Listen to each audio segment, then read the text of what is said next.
Propaganda या सच्चाई? धुरंधर 2 की रिलीज के बाद सोशल मीडिया से लेकर न्यूज डिबेट, इंडिया से लेकर पाकिस्तान, हर जगह यही ट्रेंड कर रहा है। सब फिक्शन है या सच, या इन दोनों के बीच में कुछ? इसका पर्दाफाश होना जरूरी है। तो मैंने डिसाइड करा मैं इस पे एक सीरीज बनाऊंगा। हर वीडियो में एक इंसिडेंट उठाएंगे और उसकी हिस्ट्री डिकोड करेंगे। मैं करूंगा प्रोपेगेंडा के नाम पर छाती पीटने वालों को एक्सपोज। इस वीडियो को पूरा देखना और मुझे फॉलो कर लेना। रहमान डकैत तो याद ही होगा। रहमान डकैत की दी हुई मौत बड़ी कसाई होती है। अक्षय खन्ना का कैरेक्टर ब्रूटल, अनप्रेडिक्टेबल और खौफ से भरा हुआ।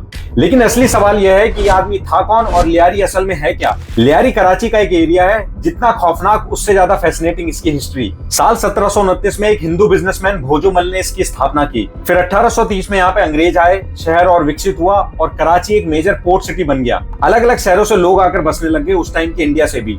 लियारी एक लेबर कॉलोनी बन गया। ज्यादातर बलोच रहते थे और पोर्ट पर काम करते थे। उस टाइम की लियारी को मिनी ब्राजील कहा जाता था। फुटबॉल, बॉक्सिंग, म्यूजिक एक कल्चरल हब था। लेकिन फिर 1960 में एंट्री होती है दो भाइयों की, शेरल और दादल। दोनों हशीश और ड्रग्स का धंधा करते थे और दोनों लियारी पर राज करना चाहते थे। उस वक्त कराची का अंडरवर्ल्ड डॉन था काला नाग। शेरल और दादल ने उसको बीच बाजार में मार दिया और उसका सर काटकर चौराहे पर लटका दिया। यहीं से शुरू होता है खौफ और दहशत का नया दौर। अगले कुछ साल इनका राज चलता है और फिर 1990 में एंट्री होती है इकबाल उर्फ बाबू डकैत की, जिसकी दुश्मनी थी दादल से।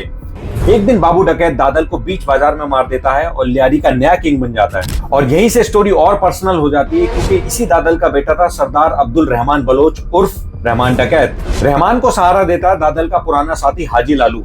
और फिर शुरू होता है किडनैपिंग, वसूली और ड्रग्स का कारोबार। लेकिन कहानी में ट्विस्ट तब आता है जब रहमान एक अमीर बिजनेसमैन को किडनैप करता है और फिरौती की रकम होती है बहुत बड़ी। हाजी लालू उसे बोलता है इस आदमी को छोड़ दे, इज्जत का सवाल है, इससे पैसे नहीं लेंगे। लेकिन बाद में रहमान को झटका लगता है, क्योंकि हाजी लालू पीछे से 1 करोड़ की डील कर चुका था और रहमान पहुंच जाता है जेल।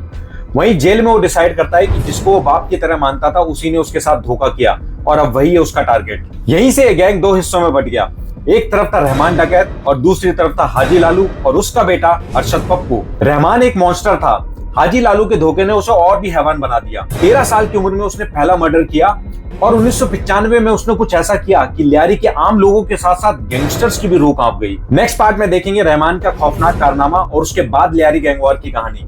और धुरंधर को प्रोपेगेंडा बोलने वालों को कमेंट में टैग कर देना। इस वीडियो को सबके साथ शेयर करना और मुझे फॉलो कर लेना। नेक्स्ट चैप्टर्स और भी वाइल्ड होने वाले हैं। Stay tuned, see you in the next video.